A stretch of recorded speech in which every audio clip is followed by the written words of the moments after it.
apa sih system thinking gitu ya.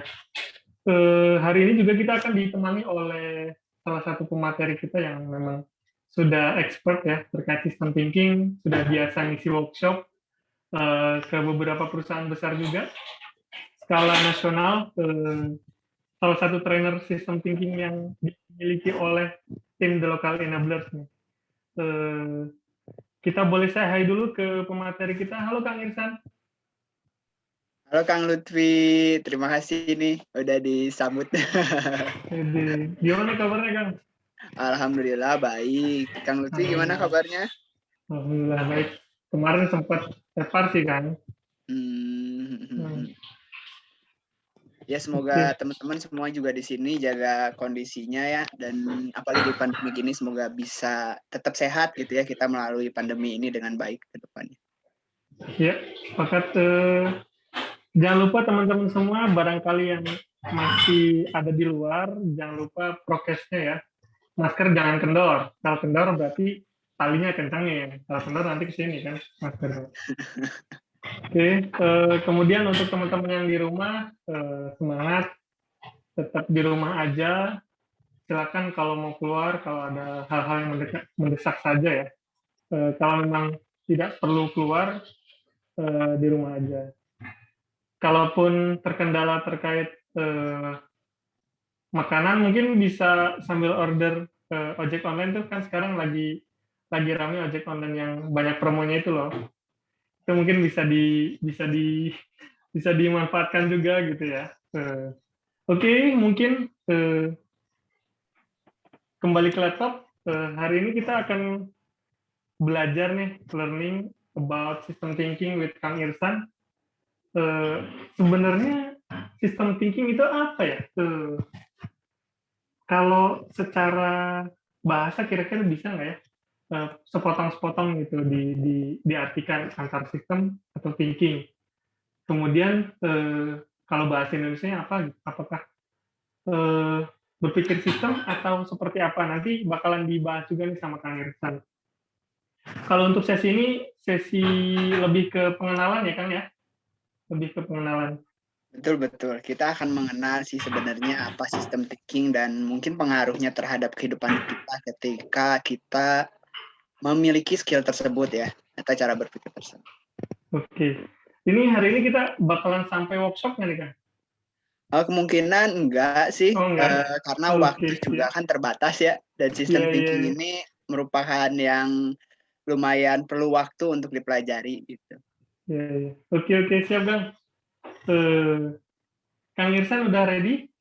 Siap, udah. Oke teman-teman semua, Bapak Ibu sekalian mungkin sambil interaksi. Oh ini ada Pak Wahyu, Kang Wahyu dari Disnaker Trans ya Kang. Ini salah satu ajudan Pak Taufik nih, Pak Kadis. Halo Pak Wahyu. Assalamualaikum Pak Lutfi, Pak Dwi. Waalaikumsalam. Waduh, orang penting Saya nih. izin menyimak ya Pak, soalnya di kantor sambil ini kebetulan masih ada pekerjaan di kantor. Pak Kadis juga masih di kantor. Iya, mangga. Rajin banget nih Kang Wahyu. Pagi berangkat jam 7, nyampe kantor pulang jam segini, masih ada di kantor. Biasa Pak, justru di situasi PPKM ini malah kita lebih ini Pak siaga karena kan harus mengawal banyak program dari Pak Gubernur. Iya. Mantap. Izin bergabung Pak, ini saya menyimak sambil menambah wawasan. Izin Pak Irsan sebagai narasumber hari ini ya. Iya siap. Mangga Kang Wahyu. Nanti mungkin barangkali ada yang bisa dipakai dari cara berpikir sistemnya untuk digunakan dalam pengambilan keputusan dan kebijakan di pemerintahan, mungkin nanti bisa sharing-sharing lebih dalam kali ya. Mangga Pak, siap Pak, dengan senang hati Pak. Mangga, silakan saya kembalikan ke Kang Irsan. Kita bisa mulai aja Kang. Sudah 11 menit dari lewat jam 4 nih. Silakan Kang Irsan.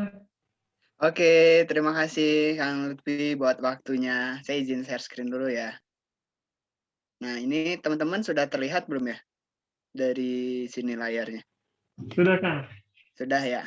Oke, kita akan bicara akan ngobrol sih lebih banyak diskusi tentang berpikir sistem atau sistem thinking.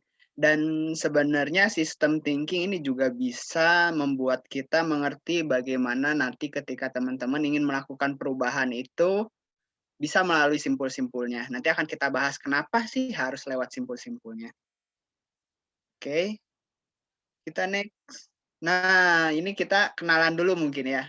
Jadi kebetulan saya dan Kang Lutfi, terus di sini juga ada teman-teman yang dari Yasmin, Nur Alfaiza, itu sebenarnya kita satu tim di The Local Enablers Research, di salah satu unit yang kita banyak berfokus terkait penelitian, baik itu di bidang kewirausahaan ataupun pemberdayaan. Karena bagaimanapun kita pengen bahwa pertama penelitian itu kita banyak, dan penelitian yang banyak ini pengennya bisa teraplikasi atau terhilirisasi di masyarakat. Nah, itu sebenarnya salah satu visinya. Dan yang kedua, kita pengen juga banyak nih gerakan-gerakan yang inovatif, yang luar biasa begitu ya, yang Bapak Ibu mungkin dari pemerintahan, aktivis, komunitas, mereka tuh melakukan kegiatan yang sangat berdampak, tapi sayang sekali tidak terdokumentasikan dalam research mungkin atau dalam dokumen-dokumen yang lain, sehingga padahal itu bisa jadi menginspirasi ataupun membuat orang lain bisa melakukan hal yang serupa dan memberikan dampak di tempat yang lain. Begitu.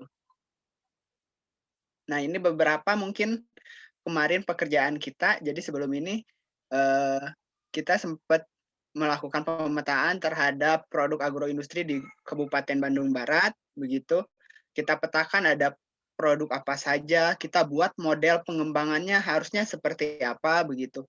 Kemudian kita juga masukkan Fruiters Model. Fruiters Model ini semacam kita tuh bagaimana menyambungkan antara pemuda dan warga senior, begitu ya, yang memang usianya sudah lanjut, tapi mereka punya kemampuan yang lebih nih dibandingin pemuda, karena mereka tuh sudah jauh lebih berpengalaman. Sedangkan pemuda ini mereka punya energi yang lebih. Nah, kita satukan dengan Reuters Model supaya dampaknya lebih besar. Ini dikerjakan 2019, sayang sekali kemarin terdampak pandemi, begitu juga. Jadi kita kemarin sempat di hold dulu begitu ya, si project ini. Ini training business integrity for young entrepreneur. Kita bekerja sama juga dengan UNDP dulu. Kita diminta untuk mengembangkan kurikulum dan mengadakan webinar tentang bisnis integritas. Jadi ternyata bahwa kalau kita ngomongin korupsi, kolusi dan nepotisme itu bukan hanya kita ngobrolin bagaimana sistem di pemerintahan. Aduh, udah kesebut lagi ya kata sistem. Tapi juga bagaimana sih pemuda pengusaha ini harus juga punya integritas. Nah, kita coba rangkum menjadi interaksi yang menarik ini menggunakan Canvas secara online dengan ratusan orang, sehingga bisa dapat pemahaman dan latihan yang dilaksanakan secara bersamaan di kegiatan tersebut. Begitu, terus kita juga melakukan inkubasi ini dengan salah satu komunitas dari Bubble Kretarium, jauh-jauh dari Bangka Belitung main ke TLE, kita siapkan kurikulumnya. Sampai sekarang juga kita masih berkomunikasi begitu ya, bagaimana mungkin kalau ada kendala, ada masukan segala macam tentang Bubble Kriterium ini gitu. Mereka juga ada share, mungkin yang jadi kelebihan mereka apa, di kita apa, ya kita bisa saling interaksi di sana. Gitu. Nah, kita langsung masuk ke materi mungkin ya. Pertama, kenapa sih belajar sistem thinking? Nah, kalau pertanyaan ini kita mulai dari kenapa, artinya pada alasan di mana kenapa kita harus belajar adalah memberikan kemampuan untuk melihat peristiwa secara objektif, menganalisis masalah dengan mendalam dan merancang solusi yang tepat dan berkelanjutan. Jadi teman-teman, di era informasi kali ini, begitu sangat krusial kemampuan teman-teman untuk melihat peristiwa secara objektif. Bagaimana teman-teman jangan sampai kalau di yang sering ini adalah kena hoax, karena kalau kena hoax nanti teman-teman salah mengambil kesimpulan, salah mengambil tindakan, begitu. Nah, bukan hanya itu, kita juga diberikan tools bagaimana menganalisis sebuah peristiwa itu secara mendalam begitu. nggak cuman ada di permukaan. Jangan sampai kita ngasih, nanti kalau teman-teman punya permasalahan begitu di perusahaannya, di organisasinya, teman-teman hanya sibuk menyelesaikan permasalahan di permukaan. Padahal kita harusnya bisa menyelesaikan akar masalahnya. Kalau di permukaan saja, jadi permasalahan itu akan timbul, nggak selesai-selesai gitu ya. Kita hanya sibuk gitu, kayak sibuk tapi nggak produktif kalau istilahnya anak-anak sekarang seperti itu. Kita jangan sampai seperti itu. Nah, dari sistem thinking kita akan belajar juga bagaimana membuat solusi yang tepat dan berkelanjutan. Nggak cuma hari ini solusinya, tapi bisa untuk mungkin bertahun-tahun yang akan datang itu bisa dirasakan manfaatnya. Itu. Jadi mengingat hal ini, itulah yang jadi penting bagaimana kita bisa beradaptasi dengan kondisi yang sekarang adalah kita harus bisa memilih solusi yang tepat, mengetahui peristiwa secara objektif, dan menawarkan rancangan, mungkin program yang bisa berpengaruh berkelanjutan gitu, atau berdampak berkelanjutan. Oke, nah mungkin di sini kita akan coba diskusi dulu terlebih dahulu. Tadi sudah sempat saya sebutkan beberapa sistem begitu. Mungkin Bapak Ibu dari sini ada yang mau memberikan pendapatnya terkait apa itu sistem. Boleh? Oh iya, di sini kalau misalkan teman-teman mau open mic silahkan, boleh langsung, boleh juga mengacungkan tangan, boleh juga lewat chatting. Gitu. Silakan teman-teman, siapa yang mau menyampaikan pendapatnya terkait apa itu sistem? Sistem itu apa sih bagi teman-teman semuanya? Saya baru masuk. Halo, saya baru masuk nih. Silakan. Halo, silakan Pak. Boleh disebutkan Pak siapa, dari mana, begitu biar kita bisa saling mengenal satu sama lain. Ya, kalau lihat dari Oke. Nama saya Taripan dari Desa Ujung Lubang, Kecamatan Sukra, Kabupaten Indramayu, dari BUMDes Maju.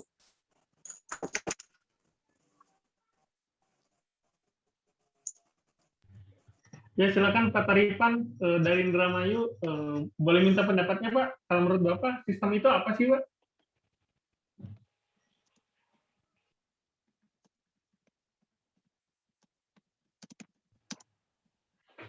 Oke, sepertinya Pak Taripan sedang ada gangguan teknis nih kan. Ini ada yang angkat tangan, Kak Ayu ya. Kak Ayu, halo Kak Ayu.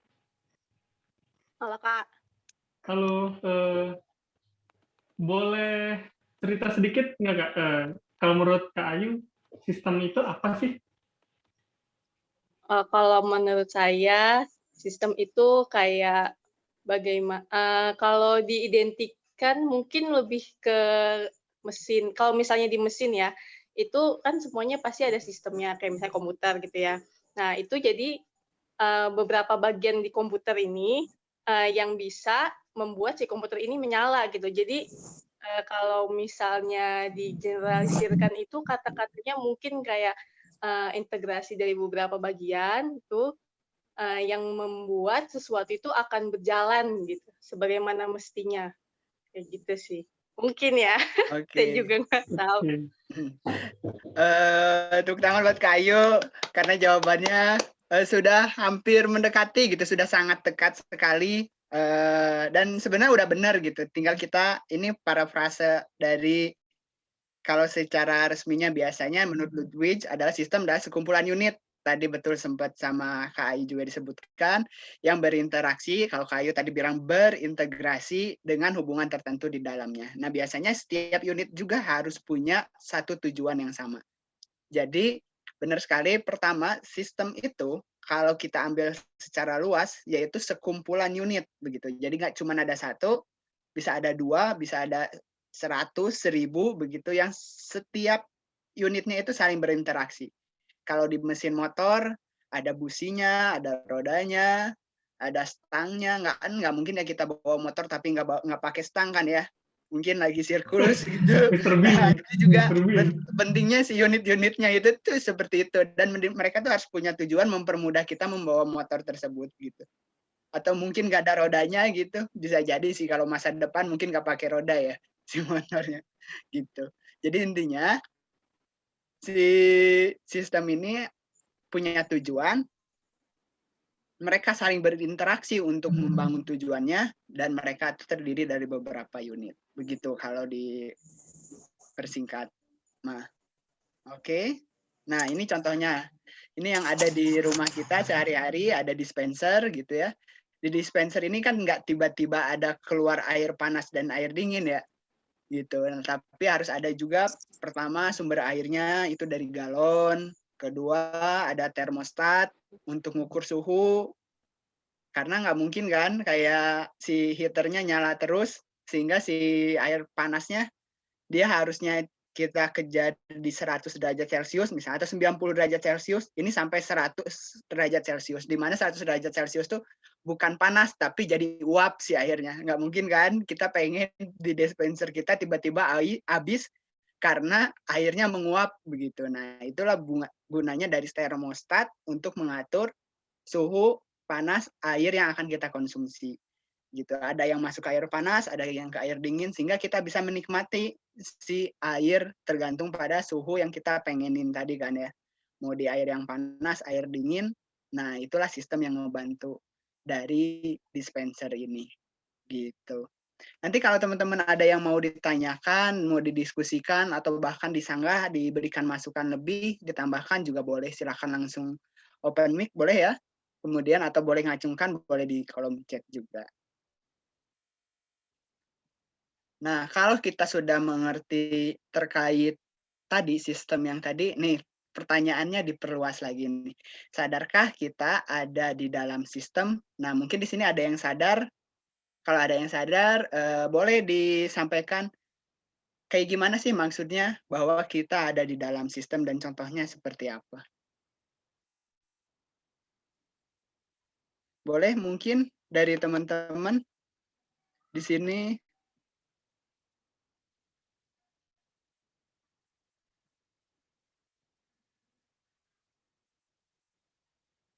Oke.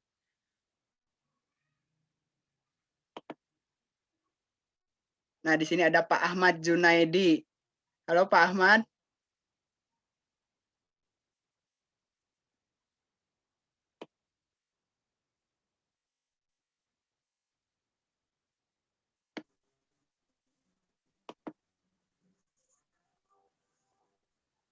Kita ada di dalam sebuah keluarga, kita ada di bagian dari perusahaan. Iya, bener banget dari Kang Rois. Mungkin Kang Rois nih, ini guru saya juga mungkin ya.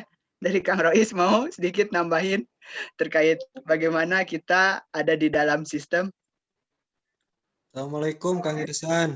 Waalaikumsalam. Kali ini saya yang belajar dari Kang Isan ya. Bangga dilanjutkan Kang, saya ikut belajar aja. Siap, Hatur nuhun Kang, sudah hadir juga. Jadi, sadarkah kita ada di dalam sistem? Itu pertama adalah paling luas biasanya kita ngomongin tentang ekosistem.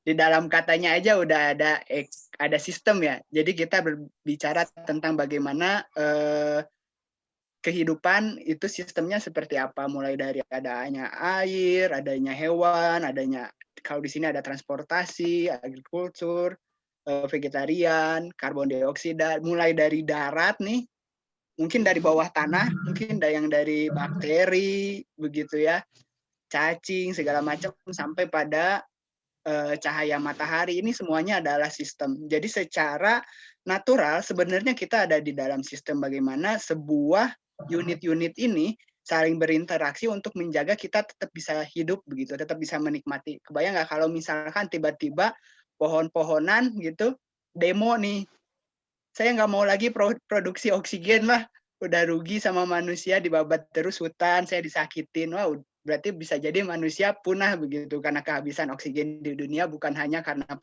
bukan nggak perlu ada pandemi begitu ya, kita bisa mati karena pohon demo. Untung aja sama Tuhan begitu ya, pohon itu diberikan ketabahan gitu untuk terus-terusan ngasihin manfaat kepada kita walaupun kadang kita menyakiti ekosistem. Makanya kita sering bicara ada isu-isu global warming segala macam. Sebenarnya manfaatnya untuk siapa sih kita menjaga supaya alam ini nggak global warming? Ya sebenarnya balik lagi untuk kita kan ya. Bagaimana supaya kita tetap bisa bertahan hidup nanti sampai anak cucu, cicit, mungkin dan istilah-istilah selanjutnya. Itu contoh yang pertama mungkin. Yang kedua, nah ini juga mau jadi diskusi yang menarik gitu. Kalau di teman-teman boleh dong di kolom chat disebutkan bahwa berapa sih teman-teman screen on time rata-rata teman-teman, ini boleh dicek dulu gitu. Boleh nanti dituliskan di chat. Berapa nih screen on time teman-teman di gadgetnya masing-masing, coba disampaikan. Ada mungkin yang di atas 5 jam? Tergantung Atau weekend atau lebih weekday. dari 8 jam begitu. Yang artinya kalau lebih dari 8 jam, kita tuh ibarat, Kang Rois 15 Ada. menit. Luar biasa. Kalau lebih dari 8 jam, kita tuh ibarat kayak sebanding sama kita bekerja berarti ya. Kalau kerjaannya memang di gadget, mungkin masih memungkinkan. Tapi kalau bukan, berarti kan kita harus, ini kenapa sih? Full. Kita tuh bisa sebanyak ini screen on time-nya secara nggak sadar. Tergantung weekday dan weekend. Kalau weekday berapa jam, Kak Alfa?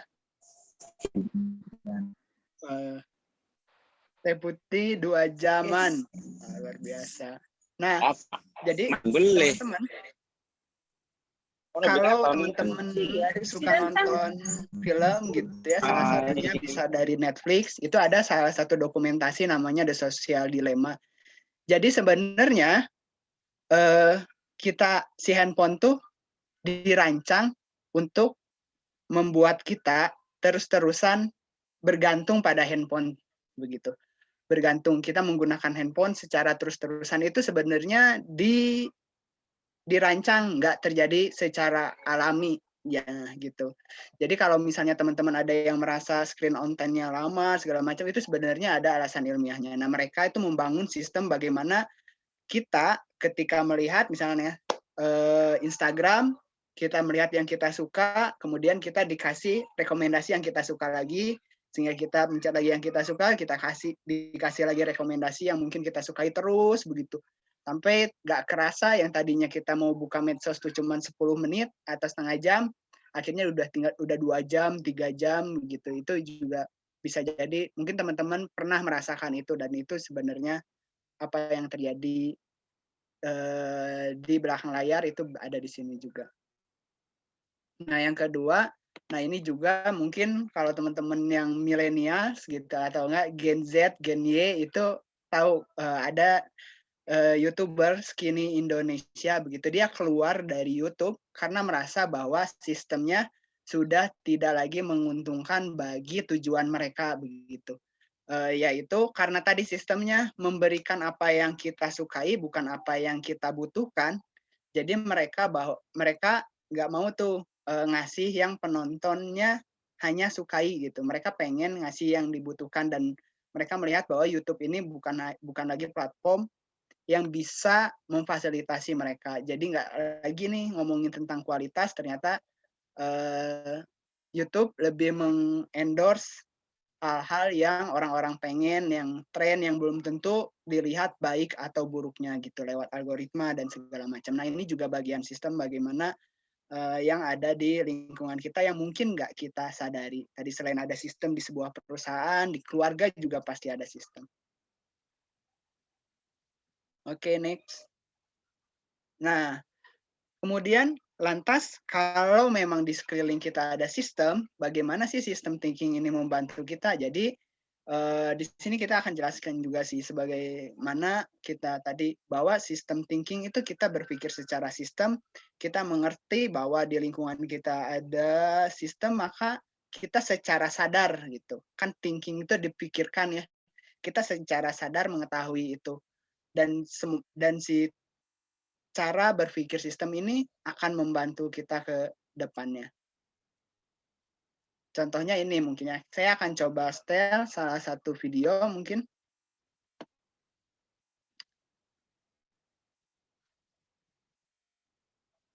Nah, ini salah satu video yang sempat ngetren kemarin sampai diangkat di salah satu media.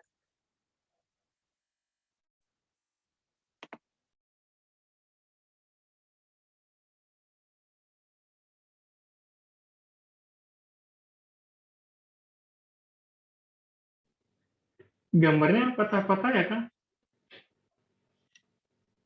Share screen-nya bisa dioptimize nggak?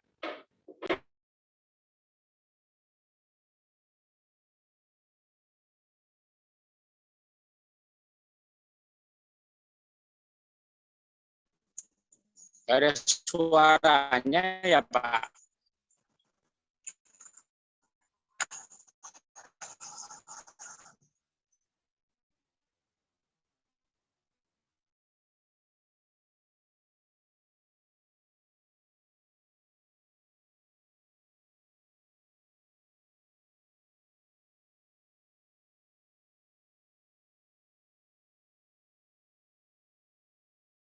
Ya, mungkin ada kendala teknis dari Kang Irsan. Kita coba konekin lagi ya. Tadi kayaknya share screen-nya masih belum optimis, jadi ada suara dan juga videonya masih patah-patah.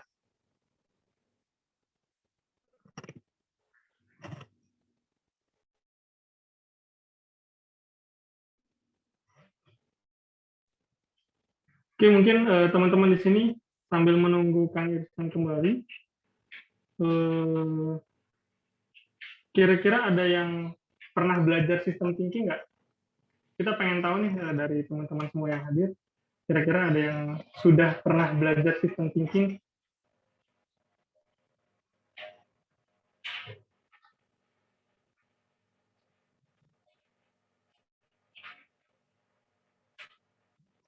Nah, dari Kak Ayu, belum pernah.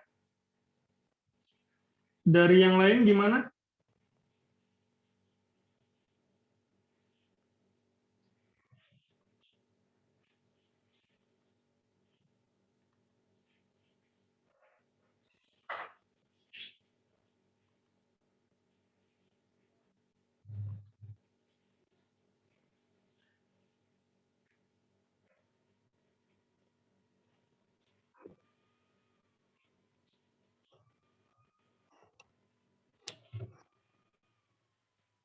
Oh,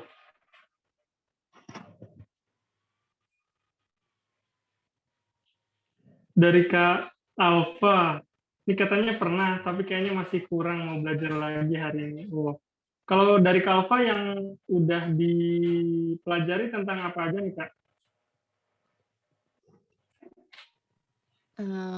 Ini sih Kak, gambar-gambar apa ya? Kayak diagram gitu sih. Kalau yang paling keingetnya dari hubungan sebab akibat kayak gitu. Dulu Kak Alfa belajar di mana Kak? Pertama pernah belajar dari Kak Irsan sih. Belajar langsung dari Kak Irsan. Emang, ya, ya, ya. Oke, selanjutnya dari, sebentar, sepertinya Kak Irsan masih belum bisa join. Eh, Barusan dapat kabar katanya laptopnya mati. Oke, nanti sambil nunggu Kak Irsan kita coba cuap-cuap dulu ya. Eh, Dari Sim Chung Wei. Sim Chung Wei ini siapa ya kalau boleh tahu? Nama dari manakah? Halo, salam kenal. Sim Chung Wei.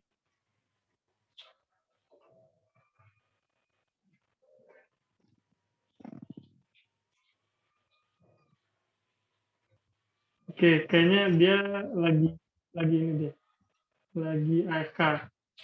Selanjutnya mungkin dari Kak Satya. Halo Kak Satya.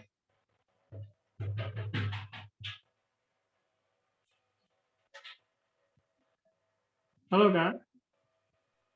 Halo Kak. Oh, Kak Satya juga kayaknya belum bisa open mic. Next dari Kak Wida. Halo Kak Wida.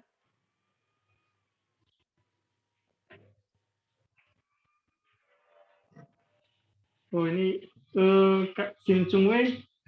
Saya panggilnya apa nih anaknya nih? Mas atau gimana? Dari Jakarta katanya. Ini dapat undangan dari Kang Dwi.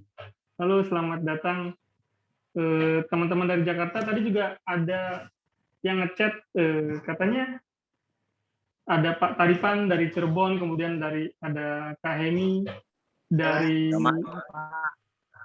ya halo Kak Irsan, sepertinya Kak Irsan udah masuk lagi. Oke. Taripan main drama aja. Oh iya, siap Pak Taripan. Maaf, salah sebut. Halo Kak Irsan, kenapa tadi Kak? Tadi mati lampu, kira itu aliran, ternyata memang ternyata ada alirannya gitu. Okay. Jadi nyalain. Oke, kita lanjut ya Kak. Terkait sistem thinking, tadi video ini ya Kak tentang tambal ban, tadi masih terputus sepertinya. Boleh kita lanjut Kak? Nah mungkin Bapak Ibu dari sini ada yang pernah lihat videonya terkait yang tambal ban ini? Mungkin dari Waalaikumsalam Bu Wilda.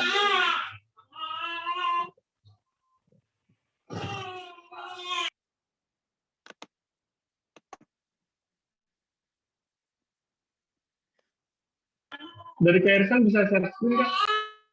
Bisa. Sebentar ya.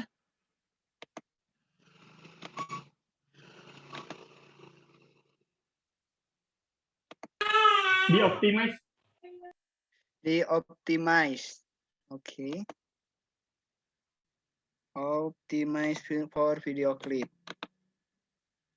Sip. Kita terus kita play lagi. Nah, kalau ini putus-putus nggak ya?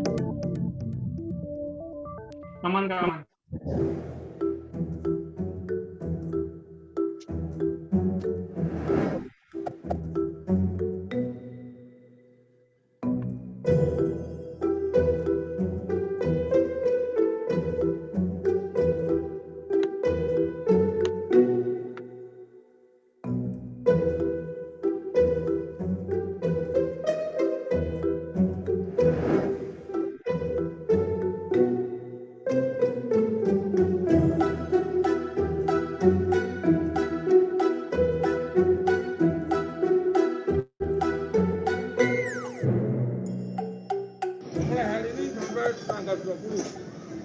Tidak ada melayani kecuali online.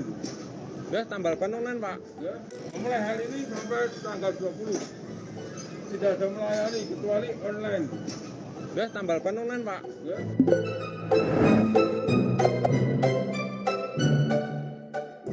Nah, mungkin saya ulangi kata-katanya. Tadi Pak Satpol PP-nya bilang tidak ada melayani sampai tanggal 20. Kemudian itu si Bapak yang punya profesi sebagai tambal bannya atau punya usaha sebagai tambal ban nanya tambal ban online gitu. Nah, seperti itu. Mungkin dari teman-teman ada yang mau menanggapi tadi Teh Ayu, Mbak Ayu katanya udah nonton videonya. Oke, Teh Ayu mungkin mau ngasih tanggapan lagi gimana terkait videonya?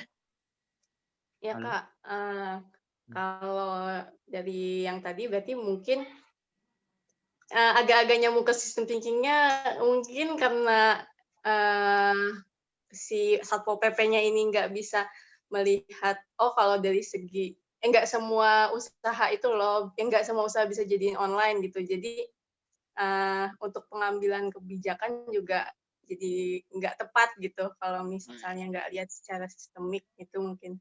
Cuma setahu saya Kak, di video itu tuh jadinya itu tuh kayak kepotong gitu. Jadi ada lanjutannya sebenarnya. Terus kata Satpol PP-nya setelah ditanya, ini tambal ban emang bisa online Pak? Terus kata Bapak Satpol PP-nya, kalau nggak salah ya, saya pernah lihat soalnya. Oh iya nggak apa-apa ya udah kayak gitu jadinya setahu saya ya. Iya Tapi betul tetap betul aneh betul. sih Maaf. kebijakannya. Oke, terima kasih Kak Ayu buat tanggapannya. Benar sekali kata Kak Ayu, dan Kak Ayu sebenarnya visioner ya, karena membocorkan jawaban kita selanjutnya. Karena di selanjutnya juga ternyata ada videonya bahwa dipotong sesuai dengan yang Kak Ayu ceritakan tadi.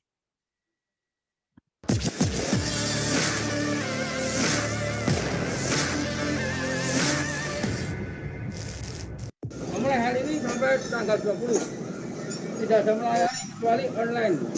Udah tambal ban online, Pak. Ya, tambal ban monggo. Sing mau nambal ban itu apa? Nggih.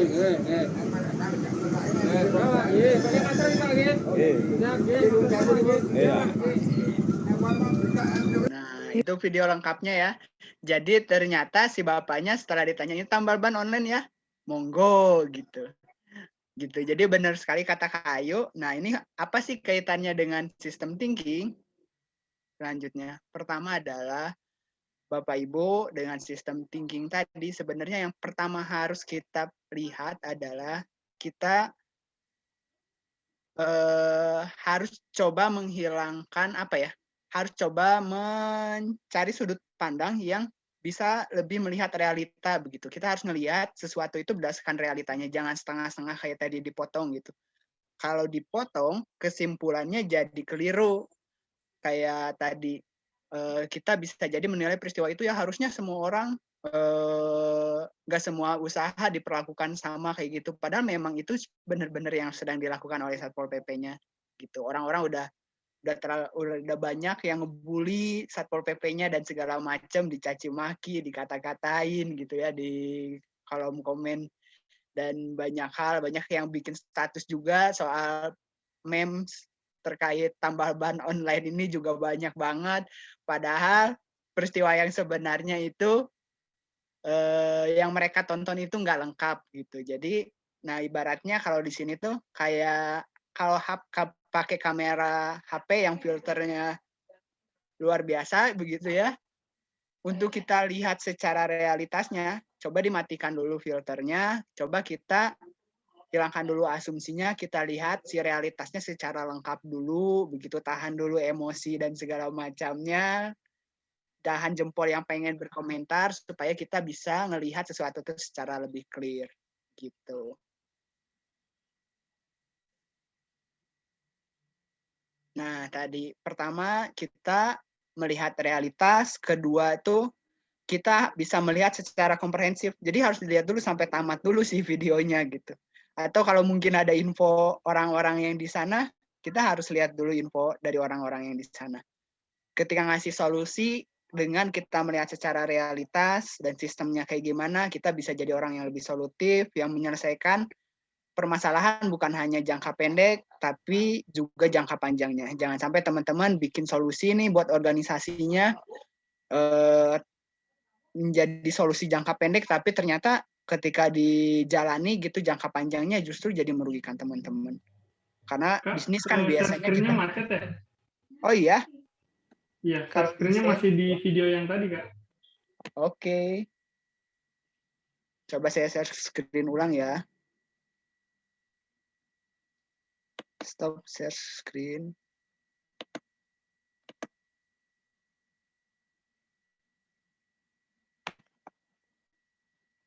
Kita share screen ulang. Nah, ini 4 poin bagaimana, ini sudah muncul mungkin ya. Ini 4 poin bagaimana kita setelah sistem thinking ini membantu kita. Kita juga mengenali resiko bahwa setiap tindakan yang kita lakukan, solusi yang kita berikan, bisa jadi ada resiko yang harus juga kita ukur gitu. Karena bagaimanapun selalu ada sisi yang harus kita hadapi nantinya. Bisa jadi kita nanti solusi yang bisa menanggulangi resiko-resiko yang akan datang. Bisa jadi kita memperkecil resiko-resiko yang mungkin terjadi dari keputusan-keputusan yang kita ambil di organisasi ataupun secara pribadi ataupun kebijakan yang akan dilakukan nantinya. Halo Kak Irsan. Nah, dalam share screen-nya masih gelap, Kak? Share screen-nya masih gelap? Masih gelap ya? Kayaknya selanjutnya masih ada video nggak? Kalau nggak ada, kayaknya nggak perlu dioptimize, Kak. Oke. Oh ya, mungkin gara-gara optimasi itu ya. Sebentar.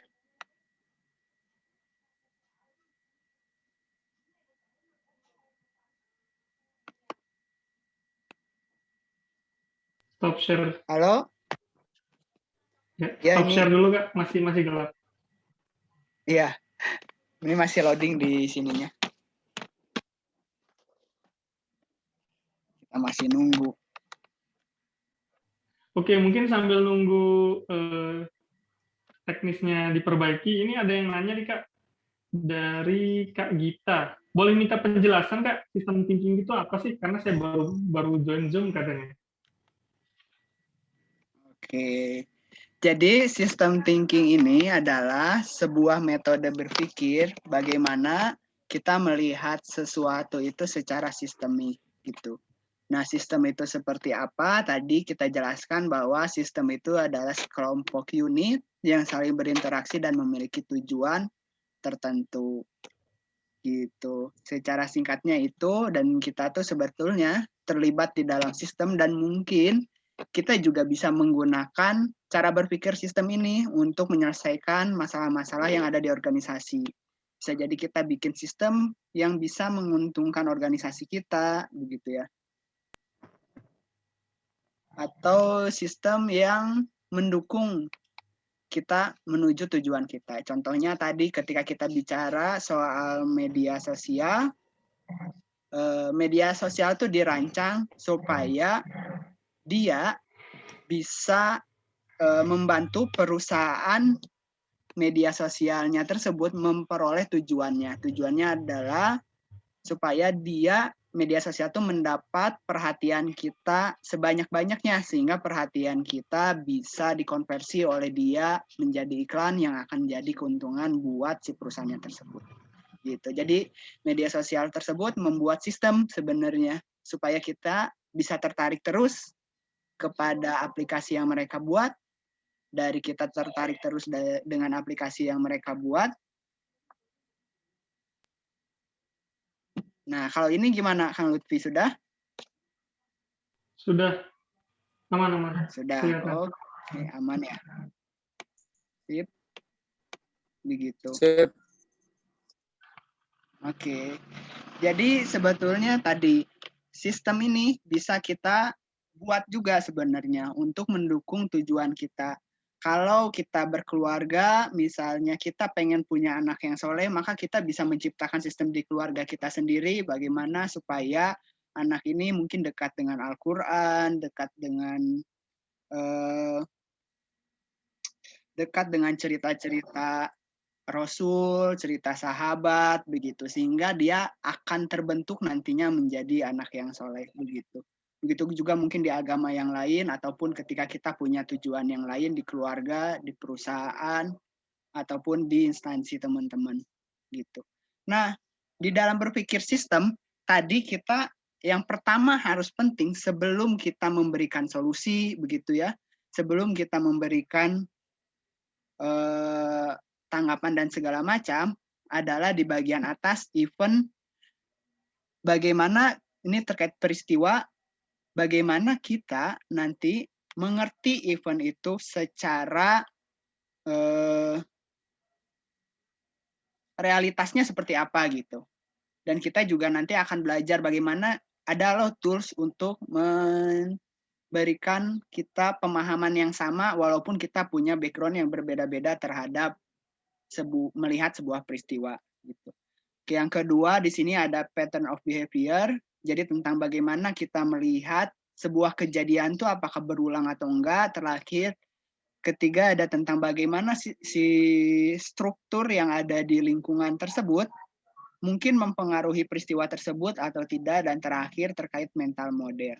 Tapi kita akan coba galinya sampai yang struktur ini. Nah, tadi kita bicara tentang peristiwa. Tentang peristiwa, kalau di sini ada peristiwa, di sini ada reaksi, begitu ya.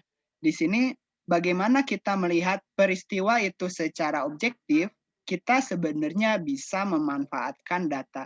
Jadi kalau kita bicara soal banyak tuh ya yang ngomong bahwa ya kalau debat tuh pakai data, ya kalau misalnya teman-teman punya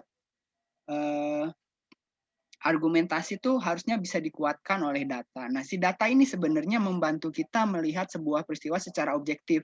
Misalnya kalau teman-teman datang ke kantor terlambat, begitu ya, bisa berangkat nyampe jam 8:05, sedangkan harusnya jam 8, kita sama-sama sepakat bahwa teman-teman terlambat 5 menit. Kalau misalnya ada teman lainnya, begitu, yang terlambat lebih dari 10 menit, berarti kita tahu nih siapa yang lebih terlambat. Kita nggak perlu lagi berdebat siapa yang lebih terlambat, karena ada ukurannya bahwa yang satu telatnya 5 menit, yang satu telatnya 10 menit. Nah, gitu. Jadi ketika kita ingin melihat peristiwa, kita bisa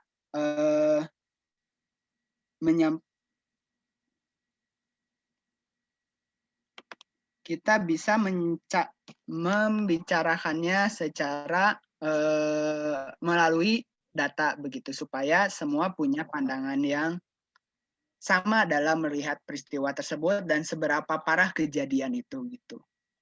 Jadi nantinya kita bisa bersepakat, karena kita ada data, kita bisa juga bersepakat. Contoh misalnya, ya udah karena teman-teman karena perusahaan ini pengen jadi perusahaan yang internasional dihargai oleh orang-orang, pokoknya nggak boleh ada keterlambatan 1 menit pun, begitu. Nah, itu kan udah ada tuh ukurannya yang bisa kita sepakati. Terus nanti ada yang lagi berargumen bahwa oke, kita sih pengennya ada keterlambatan 5 menit karena bisa jadi senang kita ada orang kecelakaan segala macam. Nah, itu tinggal didiskusikan mana yang lebih sesuai dengan organisasi teman-teman. Tapi dengan adanya indikator, kita jadi diskusinya lebih enak, lebih terarah, karena ada ukurannya pasti yang sedang didiskusikan. Gitu. Ada data itu terbagi 2, ada kuantitatif, adapun kualitatif. Gitu. Nah, tadi kalau kita sudah melihat sebuah peristiwa secara objektif, maka kita akan memberikan reaksi. Nah, ini pentingnya nih. Kita harus melihat dulu secara objektif, secara realitasnya seperti apa, baru kita bereaksi, gitu. Nah, si video yang tadi itu adalah ketika kita tidak melihat realitasnya, kemudian kita langsung bereaksi. Makanya ada banyak komen-komen juga tuh yang di sana.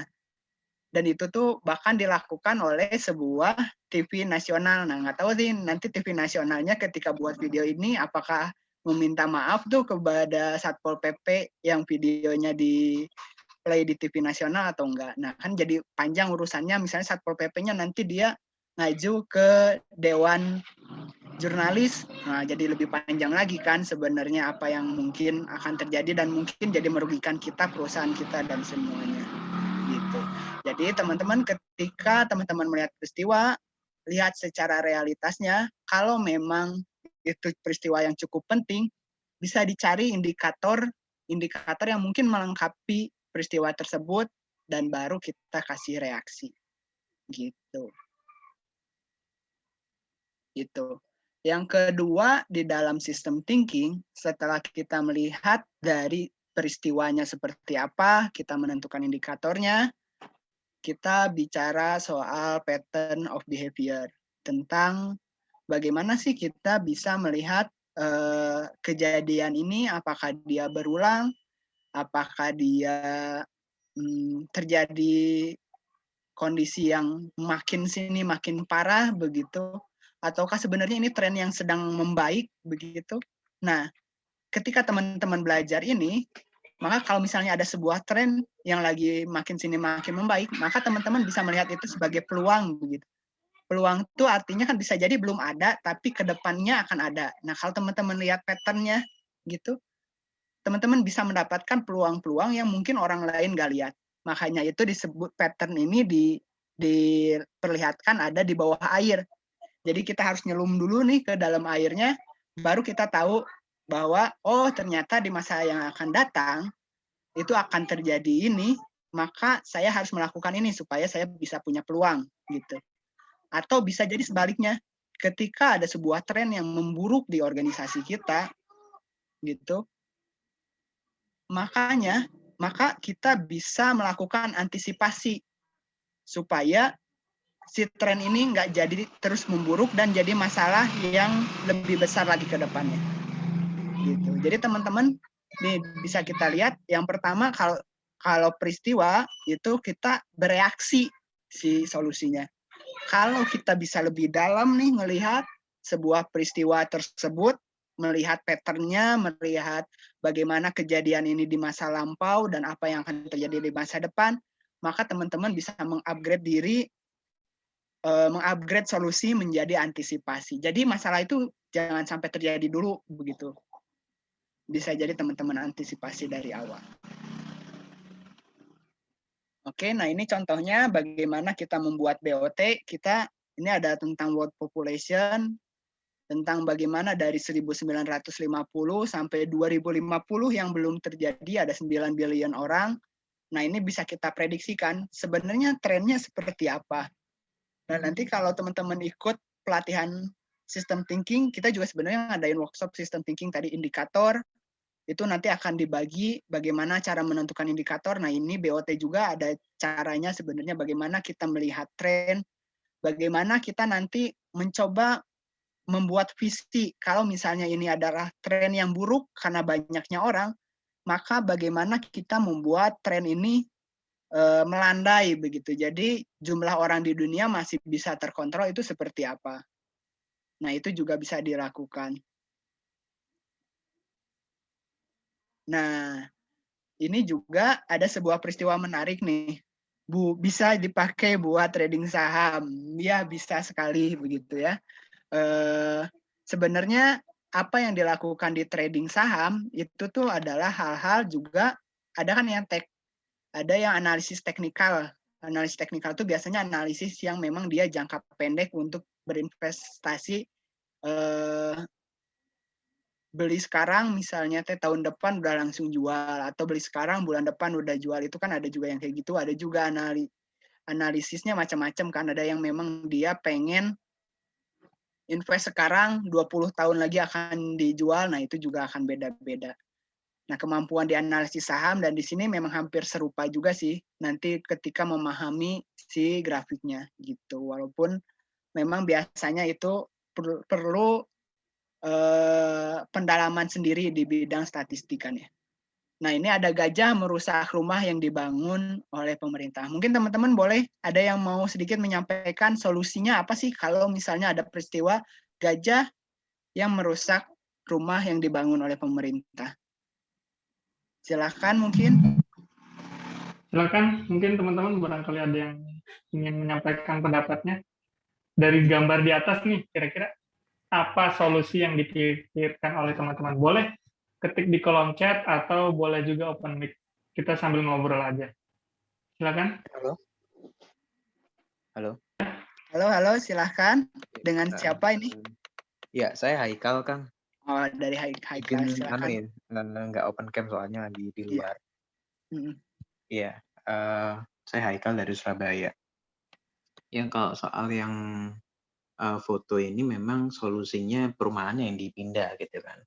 Karena kan biasanya gajah ataupun binatang-binatang itu mereka hewan-hewan yang teritorial ya. Mereka mengenali wilayahnya dan bukan tipe-tipe usil itu artinya gitu. Paling enggak daripada, karena kejadian ini saya pernah lihat di TV beberapa waktu yang lalu, bukan TV sih, di sosmed, gajah juga ngamuk, tapi di India ya kasusnya. Di India udah sering gitu. Kalau di sana kan karena memang semakin padat populasinya sehingga wilayahnya si gajah jadi semakin sedikit gitu. Kalau saya pribadi artinya melihatnya udah oke, ini sudah harus dua arah gitu, karena masa yang mau kita lawan hewan gitu, nggak masuk akal. Itu yang pertama. Mumpung lagi kesempatan ngomong, saya mau nanggepin yang tadi yang masalah video, Kang. Silakan. Boleh? Boleh. Jadi gini, saya mau tanya gini, kita ada nggak ya satu formula yang tepat buat kita yang mulai ngerti sistem thinking itu untuk ngomong ke publik gitu, dengan formula yang lebih simpel gitu. Maksudnya ya kita berpikir dengan cara yang lebih teratur, lebih kritis, lebih artinya tidak buru-buru gitu, nggak judgy lah istilahnya. Gitu. Karena saya ngelihat kayak industri TV itu kan sekarang courtesy-nya ngambilnya di YouTube semua gitu, ataupun di Instagram. Nah, mereka hampir lebih dari 50% karena di TV itu kan industrinya kan tiap news itu tiga kali sehari atau 4 kali sehari itu produsernya beda-beda gitu. Karena mereka kayaknya pakai pihak ketiga atau pakai agensi lagi gitu. Mereka itu ngambil pustakanya itu kadang-kadang terlalu mentah karena wah ini heboh kemudian diangkat. Akhirnya kita yang mungkin ngerti, artinya yang udah belajar sistem thinking udah ngerti bahwa infonya terlalu dangkal, tapi masyarakat yang masih awam ataupun masih terlalu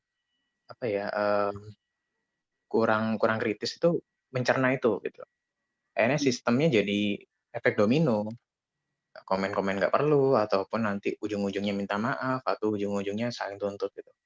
Ada nggak ya satu formula yang kita bisa istilahnya campaign ke publik gitu. Oh, kita harusnya mikir ini lebih pakai cara sistem thinking ataupun sistem yang memang lebih teratur gitu. Gitu sih karena kayaknya ini penting juga. Terus yang kedua, kayaknya kalau misalkan Kang Irsan dan teman-teman ngadakan pelatihan, tawarin aja tuh perusahaan TV tadi itu untuk belajar sistem thinking gitu. Kayaknya perlu mereka belajar. Karena ini kelasnya taruhannya brandnya mereka, nggak main-main. Mereka salah menginformasikan, ujung-ujungnya pembodohan publik gitu. Ya walaupun kita semua saya sendiri udah nggak lihat TV ya. Saya terakhir nonton TV itu tahun berapa ya? Karena saya tiap hari lihatnya di HP gitu. Dan mungkin kita semua yang di sini udah jarang nonton TV. Tapi berita di TV itu muncul di minimal Instagram, potongan-potongan.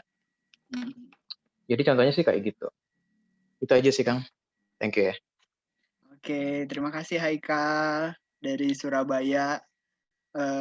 Seneng banget ya sekarang tuh kita bisa berinteraksi dari jauh yang mungkin saya kalau mau ketemu Haikal gitu ya, bisa butuh waktu dan dana yang banyak mungkin ya. Sekarang kita bisa berinteraksi lewat Zoom gitu ya. Itu juga patut kita syukuri sih. Kenapa membangun rumah dekat hutan? Kepencet. Nah, jadi benar sekali. Jadi Haikal tadi, Kang Haikal sudah lihatkan bahwa kita harus ngelihat dulu behavior ke belakangnya binatang itu seperti apa. Kalau istilahnya bahwa sebenarnya gajah ini dia tuh rumahnya tuh luas gitu. Kalau bahasa Kang Haikal tadi adalah atau Mas Haikal teritorial begitu. Jadi dia punya rumah yang luas begitu sehutan gitu. Di mana dia tuh memang hewan yang senang bertualang gitu. Jadi dia dari satu tempat pindah ke tempat yang lain rumahnya, tapi bagi dia itu tuh adalah bagian dari rumahnya gitu. Ibaratnya kalau kita manusia rumahnya mungkin kayak rumahnya Nia Ramadhani gitu ya, atau Ahmad Bakri yang kalau misalnya mau ke toilet harus pakai mobil gitu ya, harus pakai taksi gitu saking jauhnya dari kamar ke toilet.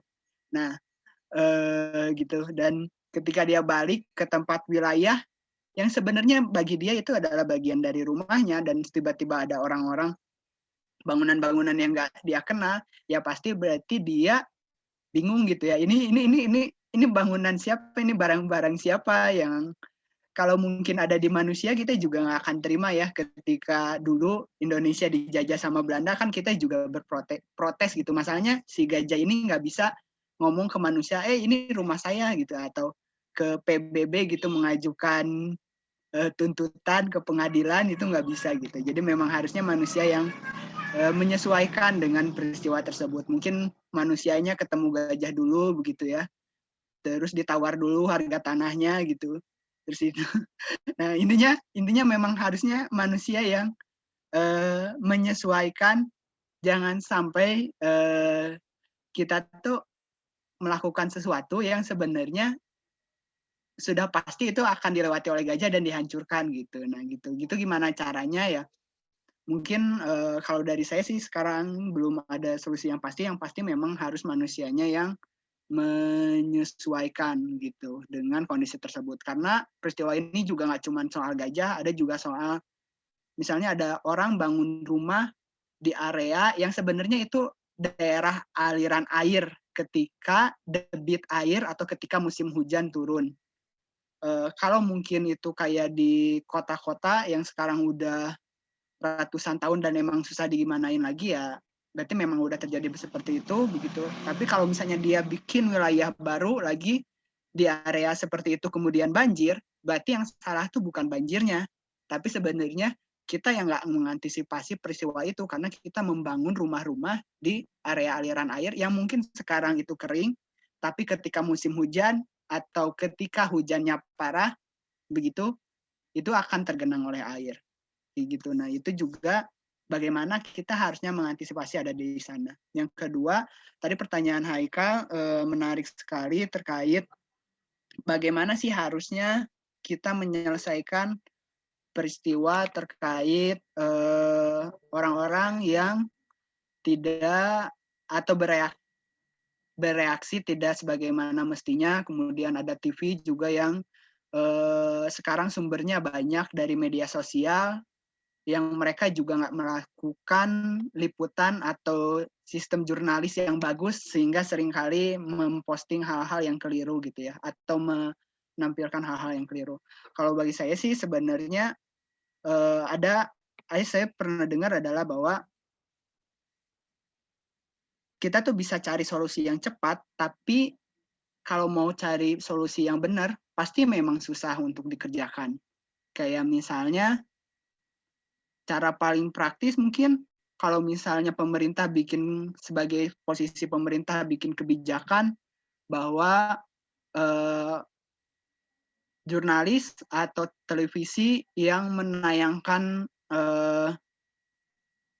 video-video yang nggak jelas atau misalnya yang beresiko mensalahartikan gitu atau yang tidak bisa dipertanggungjawabkan lah, yang tidak bisa dipertanggungjawabkan itu bisa mendapatkan sanksi, itu akan sangat sekali mendukung ya, karena kalau kita berharap si Bapak yang tadi Satpol PP nuntut perusahaan sebesar TV One, juga kayaknya di kita belum ada budaya yang kayak gitu ya.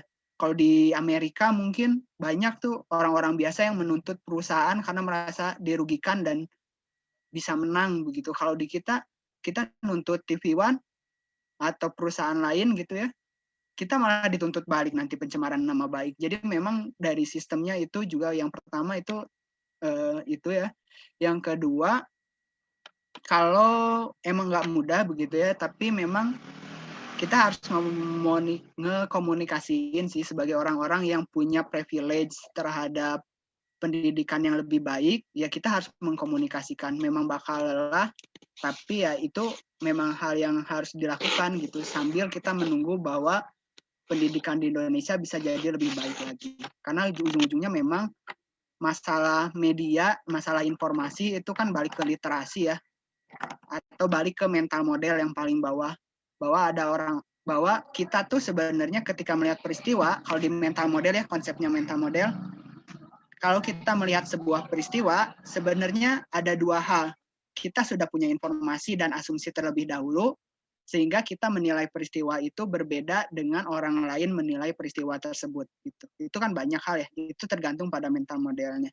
Nah, kalau mental modelnya itu nggak diperbaiki, dan dia tuh memang butuh waktu memperbaiki mental model lewat pendidikan dan segala macam, ya peristiwa ini akan terus berulang gitu dan terjadi.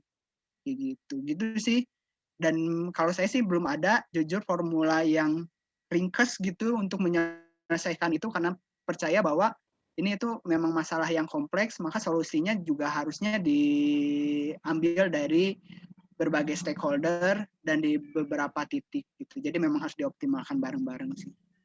Gitu. Oke, Kang Haikal. itu ini dari Kang Rois, Raisen. Oke, Mungkin ada yang silakan. mau ditanggapi, Kang Rois? Ya, kalau saya nambahin tanggapan Irsan aja ya terkait barusan yang poin yang disampaikan Haikal bagus banget tentang TV ya. Ini sebenarnya TV ini keresahan banyak orang lah tentang TV. Saya sendiri jarang nonton TV lokal. Saya nontonnya TV luar. Bukan kenapa, tapi karena kalau saya nggak nonton infotainment, maka saya nonton Suara Hati istri ya. Gitu yang sampai episodenya banyak-banyak. Nah, sebenarnya kalau saya pernah ngobrol juga sama teman-teman media, ya misalnya bukan teman-teman media, teman yang dulunya kerja di media lah. Masalahnya ada di indikatornya. Jadi indikatornya itu kan rating ya. Indikatornya itu rating dan tingkat penonton. Nah, salah satunya ternyata konsumen kita tuh nggak siap sama konten-konten yang membangun kayak di luar lah gitu. Jadi senangnya itu yang jualan mimpi gitu. Kalau uang kaget, sinetron gitu. Sesuatu yang nggak bisa di-achieve di dunia nyatanya. Nah, itu yang jadi senangnya. Atau orang Indonesia itu paling senang kalau tokoh utamanya itu dizolimi. Maka banyak sekali sinetron-sinetron yang tokoh utamanya pasti kalah mulu gitu.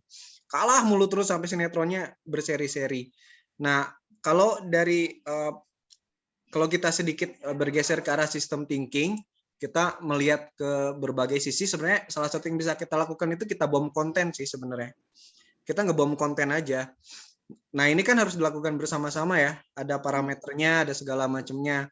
Nah, salah satu yang bisa dilakukan ya kita perbanyak konten di media sosial yang bagus-bagusnya. Walaupun konten yang bagus itu pasti akan kalah sama konten yang viral. Kalau misalnya kita lihat aja historical YouTube kita lebih banyak yang mana sih? Banyaknya kita nonton interview sama orang-orang dari masa depan gitu, kayak Elon Musk lah atau siapalah gitu. Atau kita malah lebih banyak nonton yang tren kekinian. Sayangnya culture yang ada di media itu sekarang mulai ke bawah ke YouTube. Iya nggak? Kalau kita lihat aja di YouTube, semua artis bikin tapi isinya podcast, daily life mereka gitu. Ya nggak jauh juga sama infotainment sih. Nah, mungkin itu PR buat kita ya, generasi muda ya. Buat yang masih muda, buat memperbanyak konten biar informasi yang kita dapetin itu beragam gitu. Banyak banget. Terus kalau tadi masalah kortesi YouTube segala macam, saya bisa paham sih tekanan teman-teman di media. Mereka tuh jurnalisnya dikit jika dibandingkan dengan teman-teman yang megang HP, ya nggak? Sementara mereka, teman saya aja dia liputan jam 3:30 pagi itu untuk berita jam 5. Itu kalau misalnya siarannya misalnya kayak macet atau apa gitu. Atau kadang mereka liputan hari ini buat besok tayang. Karena saking terbatasnya, dan tetap kalah juga sih ratingnya sama teman-teman yang di di sosial media yang tidak mengenal KPI. Ya nggak? Bener nggak? Sosial media kita bisa posting apapun gitu. Urus-urusannya yang tadi kata Irisan, minta maaf gitu. Tapi berapa persentasenya yang kayak gitu gitu. Nah, sehingga teman-teman di media ini mau nggak mau mereka harus bisa menyesuaikan biar tetap ditonton. Walaupun kadang buat keresahan yang dirasakan Haikal sama lah ya. TV kok ngambil dari YouTube sih, kayak nggak ada orang kreatifnya gitu. Kadang kan kita suka berpikir gitulah. Nah, PR yang bisa kita lakukan, yang sekarang kebayang sama sih formulasinya kita perbanyak aja konten positif yang bisa kita lakukan. Itu sih. Kalau kita mau ngajuin petisi juga, yang tadi kata Irsan, kita siap ngelawan giant company gitu. Yang kadang mereka juga jangan salah bahwa bisa jadi media itu juga menjadi bagian dari sistemnya mereka untuk memajukan bisnis mereka yang lain, produk mereka diiklanin segala macam gitu. Itu sih formulasi yang paling ini. Terus kalau yang tadi yang gajah ini menarik ya, si gajah. Gajah merusak rumah yang dibangun pemerintah. Sebenarnya kalau mau berpikir literate dikit, kita nggak usah mikirin gajah sih. Teman-teman saya yang di Lembang rumahnya itu udah mulai didatangin monyet. Padahal mereka tinggal di situ sejak tahun 50-an. Nah, ini karena ya memang yang tadi kata Irsan, mereka tuh nggak kenal teritori gitu. Tapi ketika area bermain mereka agak dibatasi orang, ya mereka mencari teritori yang lain.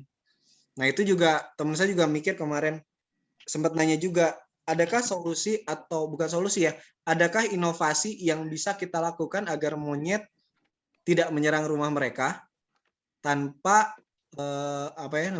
tanpa mereka harus mengubah sesuatu atau menambah sesuatu, misalnya bikin benteng atau apa gitu. Nah, ini juga jadi PR bersama juga, karena kita harus berpikir, kalau tadi yang istilah Kang Irsan, harus berpikir banyak komponen lah ya, behavior-nya ini ke depannya gimana segala macam. Nah, itu mungkin sistem thinking juga bisa kita terapin deh untuk masalah-masalah yang kayak gitu. Masalah-masalah yang khususnya berhubungan dengan lingkungan, berhubungan dengan daily activity. Gitu sih kalau tambahan saya. Hatur nuhun kurang dan lebihnya. Pasti banyak kelirunya lah. Saya baru belajar. Makasih. Ya, terima kasih Kang Rois. Banyak masukan dari Kang Rois tadi juga. Ada banyak hal yang bisa kita ambil juga ya. Nah, kita langsung next saja.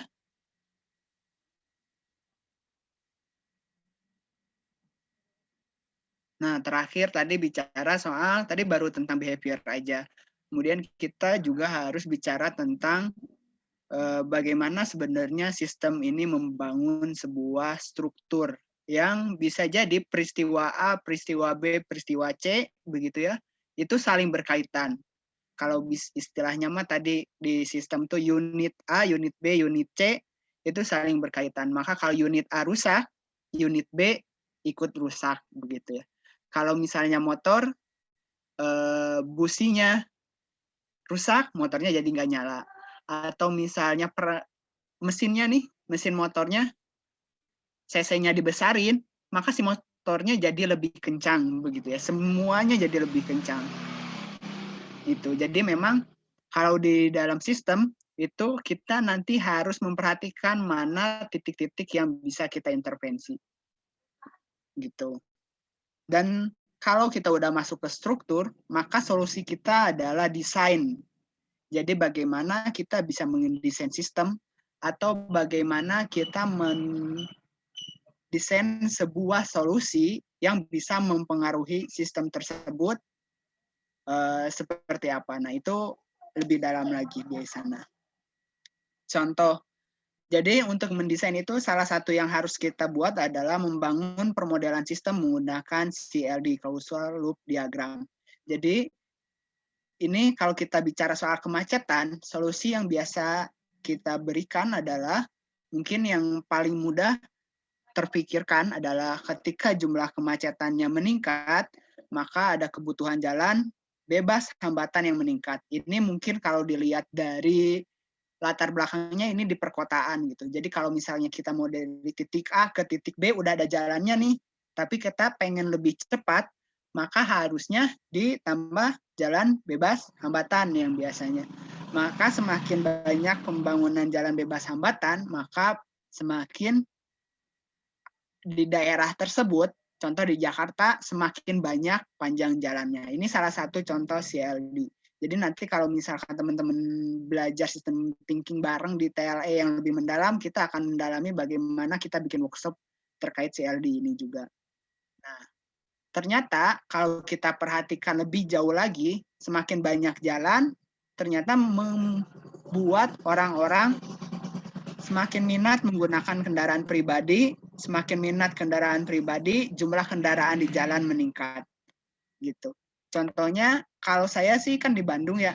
Di Bandung itu dulu sering sekali ada beberapa peristiwa ketika dilakukan pelebaran jalan. Misalnya yang daerah Cahem, daerah Soekarno-Hatta, kalau yang di daerah Bandung mungkin tahu. Nah, itu ternyata memang bisa menguraikan kemacetan. Jadi kalau di Bandung itu solusinya dilebarkan jalannya pas awalnya. Tapi ternyata sekarang atau sebelum pandemi, Bandung tuh udah jadi macet lagi gitu, macet banget, bahkan lebih macet dari sebelum pembangunan atau sebelum pelebaran jalan tersebut. Jadi secara jangka pendek, mungkin ini akan mengurangi jumlah kemacetan, tapi secara jangka panjang, ini tetap tidak menyelesaikan permasalahan karena orang-orang jadi makin tertarik beli kendaraan ketika jalanannya nggak macet gitu. Nah, ini salah satu bagaimana kita mengaplikasikan sistem thinking. Kalau dialur ke sini, pembangunan jalan bebas hambatan pasti terbatas ya, karena dana pemerintah juga terbatas, kerjasamanya mungkin terbatas juga. Tapi yang di sini mungkin ini bisa tumbuh 2% per tahun, tapi di sini bisa tumbuh 10%, mungkin lebih dari 10% per tahun, jadi malah makin macet ke depannya. Gitu. Ini salah satu bagaimana kita melihat atau menganalisis sebuah peristiwa. Di sini indikatornya belum lengkap, bisa dilengkapi oleh segala macam hal, tapi ini cukup mewakili bagaimana kita melihat sebuah peristiwa secara sistem yang saling berhubungan. Tapi tadi ingat, kalau kita bicara soal system thinking, kita harus paham dulu melihat indikatornya. Sama seperti televisi tadi, ketika indikator utama yang dilakukan adalah salah, begitu ya, teman-teman bisa tahu sendiri kan bagaimana TV memilih indikatornya begitu. Ketika indikator yang dilakukannya itu salah begitu ya, atau keliru, tidak tepat, atau bisa jadi kurang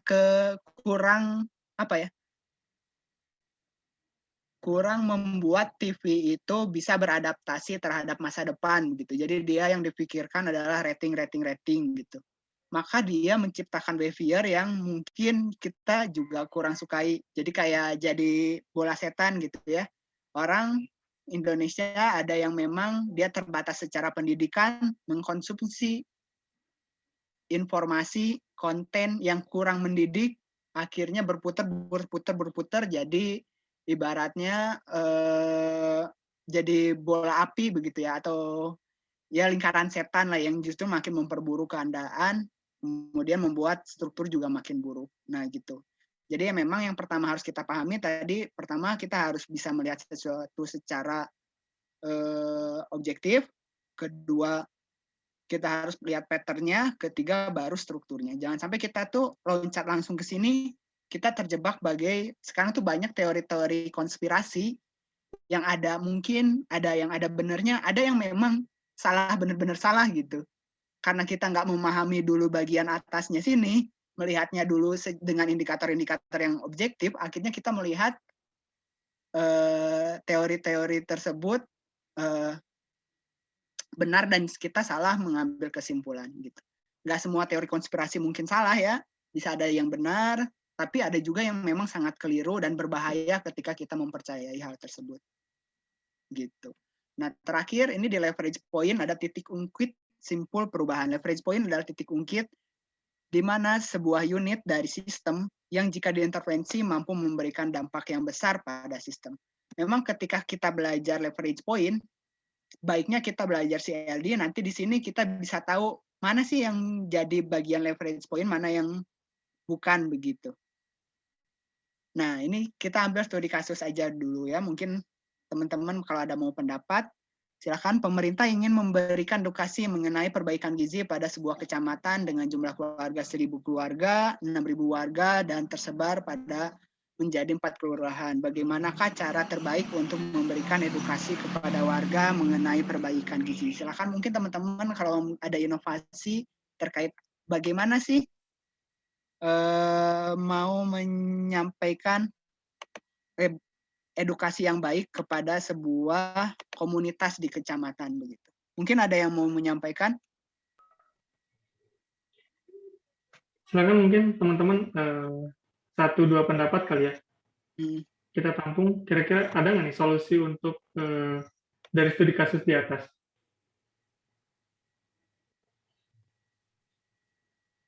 Kalau dari saya boleh kan? Boleh, silakan. Kalau dari saya untuk masalah gizi biasanya saya nyasarnya ke ibu-ibu sih kan. Betul. Karena kalau urusan gizi dari kecamatan, kalau kecamatan lebih kecil lagi kelurahan lebih kecil lagi misalkan keluarga. Nah poin inti keluarga yang ngurusin gizi itu biasanya ibu-ibu sih kan. Jadi kalaupun mau ngasih edukasi, kayaknya lebih cocok lewat ibu-ibu. Itu kalau menurut saya. Mungkin dari Oke. teman-teman yang lain barangkali. Oke, terima kasih Lutfi. Dari yang lain boleh? Atau ada yang mau melengkapi mungkin solusi Kang Lutfi atau mungkin ada yang berbeda solusinya?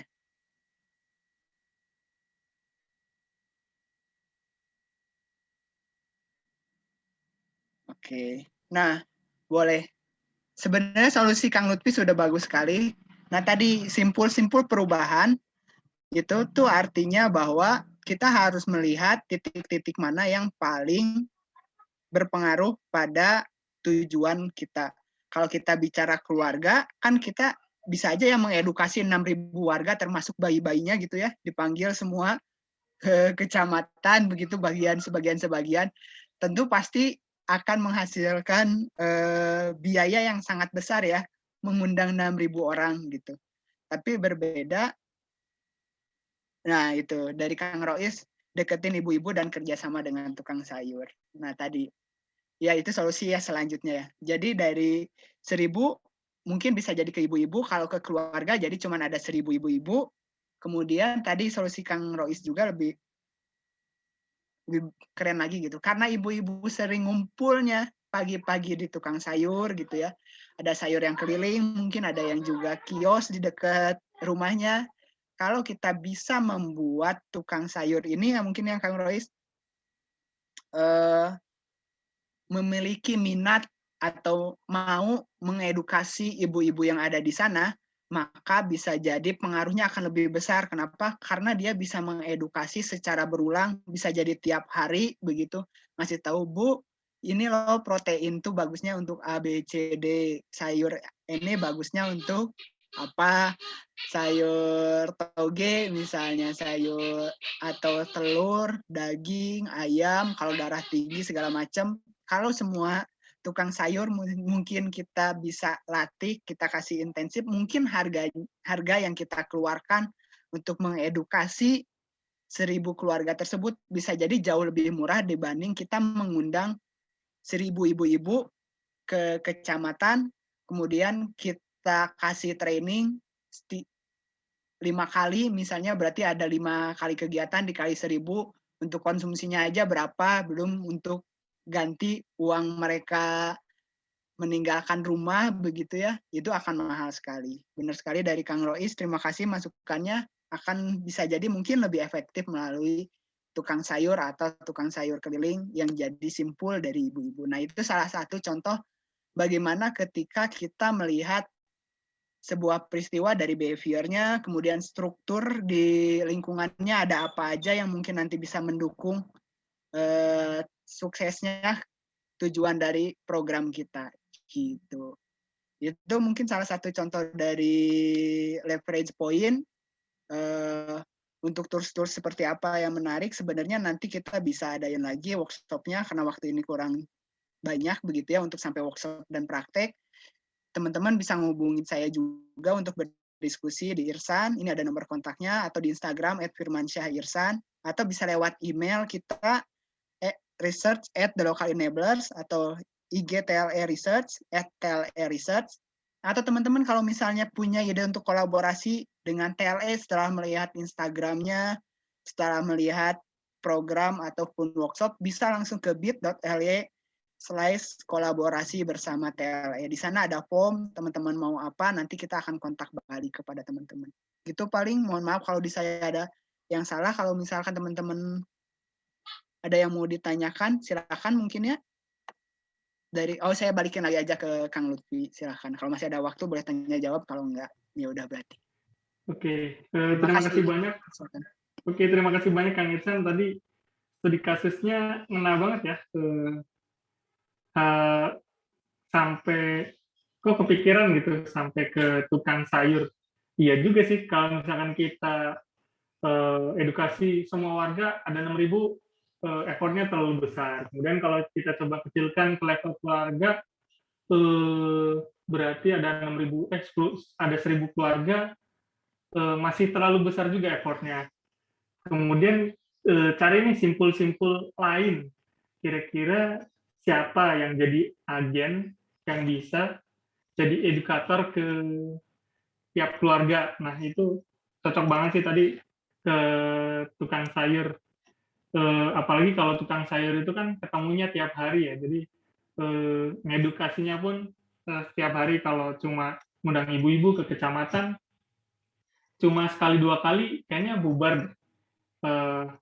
Kalau lewat tukang sayur kan jadi tiap hari sambil ngobrol sambil ngerumpi, itu kayaknya bakalan gampang banget diterimanya sama masyarakat, dan mungkin nggak bisa instan gitu ya, langsung gizinya jadi membaik, tapi memang itu jadi salah satu cara yang memang bisa dikatakan sustain gitu ya. Pelan-pelan, lama-lama si ibunya jadi pinter gizi, kemudian gizi keluarga dan juga kecamatan ikut membaik. Oke, mungkin karena waktunya sudah habis ya kan, kita buka sesi pertanyaannya mungkin bisa lewat Instagram. Instagramnya Kang Irsan, atau Instagram TLE bisa, atau juga lewat Instagram TLE Riset. Tadi sudah disebutkan Instagram TLE-nya The Local Enablers, @thelocalenablers, silakan di-follow, mungkin barangkali ada yang belum. Kemudian Instagram TLE Riset, @TLE_research, and then Instagramnya Kang Irsan, yaitu Firmansyah Irsan. Oke, dari kami kayaknya segitu saja. Terima kasih teman-teman yang sudah hadir. Sampai bertemu lagi di kesempatan learning and sharing. Kami sharing selanjutnya. Dari TLE, kami undur diri. Sampai jumpa. Selamat sore. Dokumentasi dulu nggak, Vi? Ya? Dokumentasi mungkin? Oh ya, mungkin boleh dokumentasi dulu. Terakhir, bisa di open cam dulu, silakan Bapak Ibu, dibuka tuh. Sambil dirapihin muka ganteng, muka cantiknya diperlihatkan. Ini masih ada yang belum open cam nih. Nah, oke, kita dokumentasi dulu sebentar ya. 1, 2, 3. Oke, selanjutnya ganti gaya. 1, 2, 3. Oke, terakhir. Kakinya diangkat. 1, 2, 3. Iya, terima kasih banyak teman-teman semua yang sudah hadir. Sampai bertemu di kelas TLE selanjutnya. Kita tutup. Sekian. Wassalamualaikum warahmatullahi wabarakatuh.